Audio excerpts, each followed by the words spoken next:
So I thought the very beginning of this video should be the very start of my journey back home. And the very first thing that actually has to be done before you're able to fly from Thailand back to the United States is a COVID-19 test. Now, I've been tested for COVID 5 times since this whole thing kind of kicked off. So this whole process, I'm used to it. But this one is the 2,400 baht, well, no, 2,600 baht PCR test where the actual medical staff does the whole nose swab and all that stuff. It is not fun. It is not enjoyable. It's not painful. Just really, really annoying. So before you could take an international flight here, you have to take this test. And now, even before you take a domestic flight, you have to have this test done as well. So this is the one of the very first steps you're going to have to do. And really, from the whole research that I've been doing, getting back to the U.S. because mind you, I haven't been home in over 2 years. This is probably the biggest difference right now flying back to the United States from Southeast Asia is you have to do this COVID test first. So one of the biggest problems about COVID-19 when it comes to medical services is that pretty much anything COVID related has kind of taken priority over everything else, overwhelmed hospitals and clinics all around the world. I hope you guys can hear me through this mask. But and Dr. Donna's office was one of the places that also had this issue. So what she's done is she separated her regular clinic from her COVID testing site. She actually has set up several of these remote testing sites. Well, I believe she only has two at different times. So I'm here to get it early morning so I can get my test results same day. I believe last time I was at Dr. Donna's office, they were still doing COVID tests on site. And it was just absolutely, it wasn't chaos, but it was just really slow, unfortunately. But now she set up everything at her remote testing site, makes things significantly easier. Over here, hiding behind the chair. I don't know if she'll be here today, but you checking it?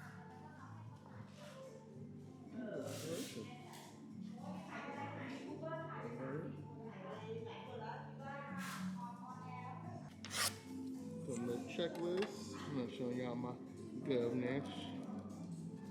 $1 million signature. Alright guys, this sucks.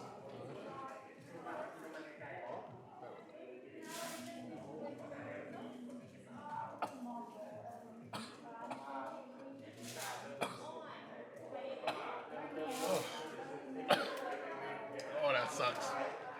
Oh. Alright. So now it's only one nostril. Before it used to be back of your throat, one nostril, one nostril. Then it was one nostril, one nostril. Now it's just one nostril. And you guys can see the tears going out my eyes. It doesn't hurt at all. It's just annoying having something rotating in the back of your nostril the whole time. So now all we do is wait. Okay, so I came out to like a little isolated area. To be perfectly honest, it's so much easier now. Wow, I'm a little bit surprised. One of the biggest things I was not looking forward to traveling again was constantly having to do these COVID tests over and over again, just in case like things get crazy and change up in Europe. But especially if they shifted to this whole one rotation, which you guys just saw, if they do that, I have no problem with doing it once, twice a month for my travels. But yeah, it's still a little bit annoying, but this is the world we live in. So let's see what the results say. All right, it is the next morning, and we are good to go right here. I got my results. They came in last night. It was like about 8 p.m. So I want to say it was like maybe 8 hours later. I ended up getting my negative results. And before you fly out of here, you have to have a printout of the actual test results. But there's something I found out that I did not know about that I wanted to talk to you about. Let me get in here with a little more light in my room. When I posted it on Instagram, by the way, follow me on Instagram, Minority Nomad. Somebody reached out to me, a good friend of mine who actually lives here in Bangkok, was asking me how much it cost me, and we were chopping it up. And he was like, "Yeah, I was pissed off when I found out my friend photoshopped his and he actually got out." And I was like, "What?" And he explained to me that people have been photoshopping these negative COVID tests and printing them out and just going to the airport and getting them out. Why? Because there's no verification system here. And this is something that I pointed out with the U.S. COVID vaccine cards. They're so fucking easy to forge And with no database, I don't understand how this is even a system. Like, so somebody could just and let's get aside from the being a dickhead to actually do it first. Like, let's get past that. But why would you create a system that's so easy to manipulate and to hack and get around when you have people's public health at risk? Speaking of people's public health, if you're doing this, you're a dickhead. Like, if I can understand not wanting to get the vaccine, I can fully understand that. It's a valid argument in some cases. It's your body put in whatever, right?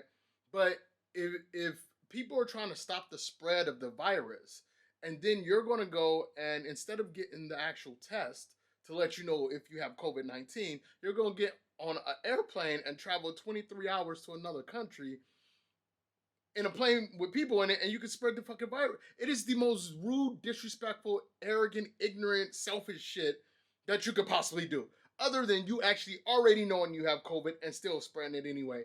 It's absolutely insane to me. If you're doing it, you're a dickhead. And I'm reaching out to people who have friends who've done this, who've created these fake vaccine cards, who are doing fake tests. Yo, please call them out. I'm sorry. Like, I think friends are even more responsible at this point because we all know who's doing it and we're not saying anything, right?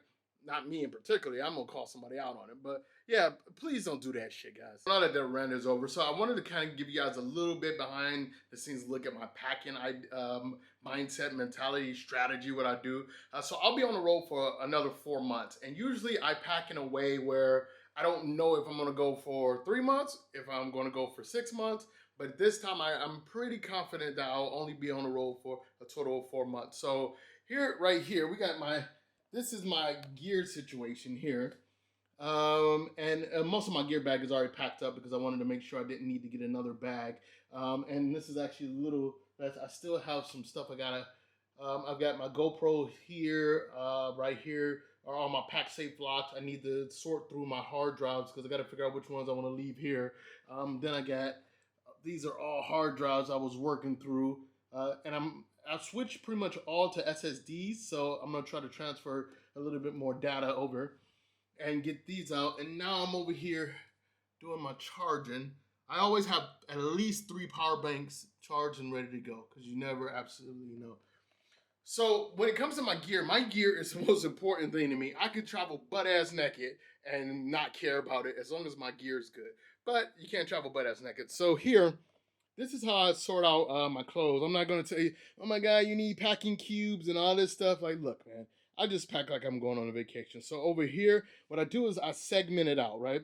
So this is gonna be my medication stuff, like stuff I use if I get sick, or medicines that I take normally, my supplements, stuff like that. This is going to be my toilet shoes bag, different soaps, lotions, creams that I use, toothpaste, shaving stuff.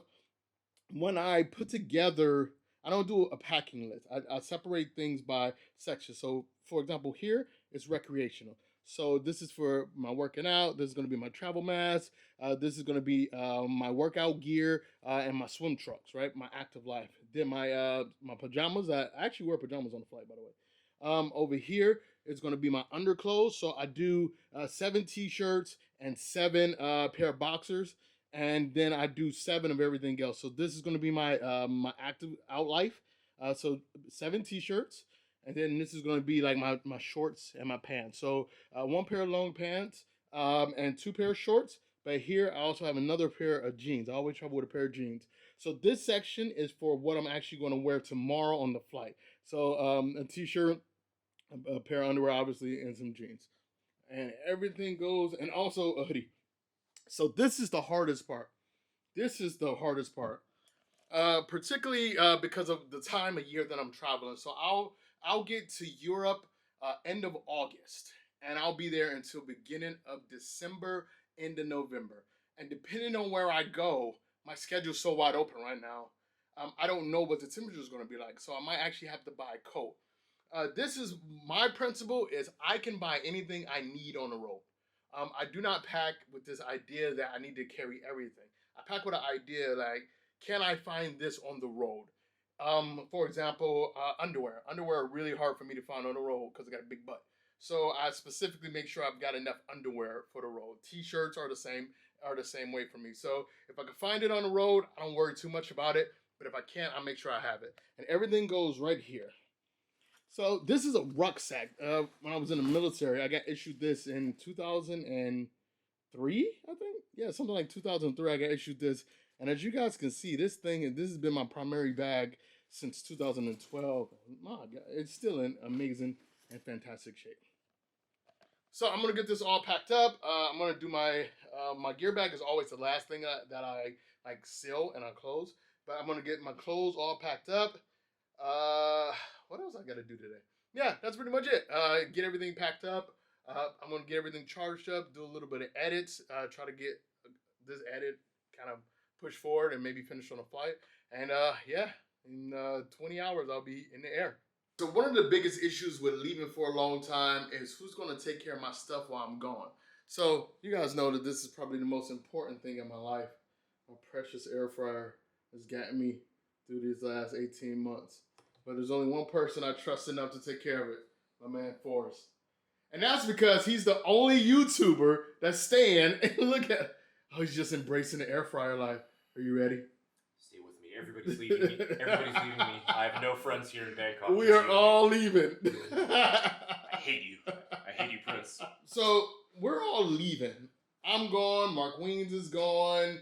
Everybody's gone, right? Why the fuck are you staying here? I don't have any money. I'm broke. God damn. A YouTuber without money. That's a No, I'm pretty good. I could be leaving as well as everybody else is leaving, but in all actuality, like I've, like my audience, the majority of my audience comes to my channel for Thailand content, and I know it's really like the more practical way. It's more smart to just leave to make content elsewhere, but for me, it's like I need to be here in Thailand. I need to like report what's going on. Thailand has always interested me. And to be honest, I'm naturally an angry person. So if I go back to the States, I'm just going to be even more pissed off. Yeah. Thailand, the environment of Thailand, the culture, it balances me out. So instead of me being a raging a-hole, I'm more leveled out and I'm more at peace with myself. Well, when everything closed up, like what do you plan to do? Like there's nothing to do. A lot of us are leaving because we don't have shit to do. Yes. Well, I think for the meantime, if I'm going to look at my 50-meter target, I'm going to make videos on what I can do to help people here in Thailand, like the homeless people, whether it's a temporary fix such as giving them food or a more permanent solution, figuring out shelters, repairing some of their infrastructure. And once I'm done with that, then I'm shit out of luck. Yeah. But you know what? So he's all philanthropic. Do not think because I don't post about giving away stuff that I don't help people. At the beginning of the month, I always give away 5 bags of 5 kilo rice to communities all over the city. So there are a lot of people who are doing shit behind the scenes that you guys just don't see. But this man prefers... I'm just clout chasing. No, I'm just a pure clout chasing. This is a PR stunt. Yeah. No. Yeah. We were talking about your next video, right, coming up. And talking about some of the difficulties with, I don't want to put you on blast, right? But some of the difficulties of doing charity work here, like the legal red tape and social structure and stuff like that. For me, I don't feel comfortable with doing my philanthropy in front of the camera. It's just, I've never done it before. But I know a lot of people do. Chris Parker does it. You're starting to do it. Quite a few guys around here doing it. How do you balance that, that desire to help people with the actual possible social drawback or maybe the negative consequences, like the issues we had in places like Cambodia and India with violent tourism, stuff like that? Look, this comes with anyone doing social media, YouTube, Instagram, no matter what you do, and it just comes back to that point. Everybody's going to talk shit about you. There's no way getting around with it. You just got to accept it.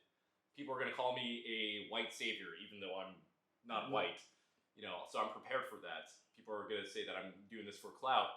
But at the end of the day, I'm feeding people. I'm trying to do my best to improve their lives. My intentions are always good, and they're always well-meaningful. People can say all the shit that they want. It's all good. Whatever. Fuck it. And what's been the hardest part about being here during the last few months? I know last year wasn't as crazy as it is now. what do you find to be the most difficult in the last, say, 2.5 months of this last lockdown? Realistically, I'm running out of people to hang out with, man. That's the most difficult part. All right, guys. So my phone interrupted our conversation throughout the entire vibe. But Forrest, I appreciate you coming through. My flight is in 7 hours, 7, 8 hours. I'm gonna head to the airport. So, bro, thank you for taking care of my air fryer. Gonna miss you.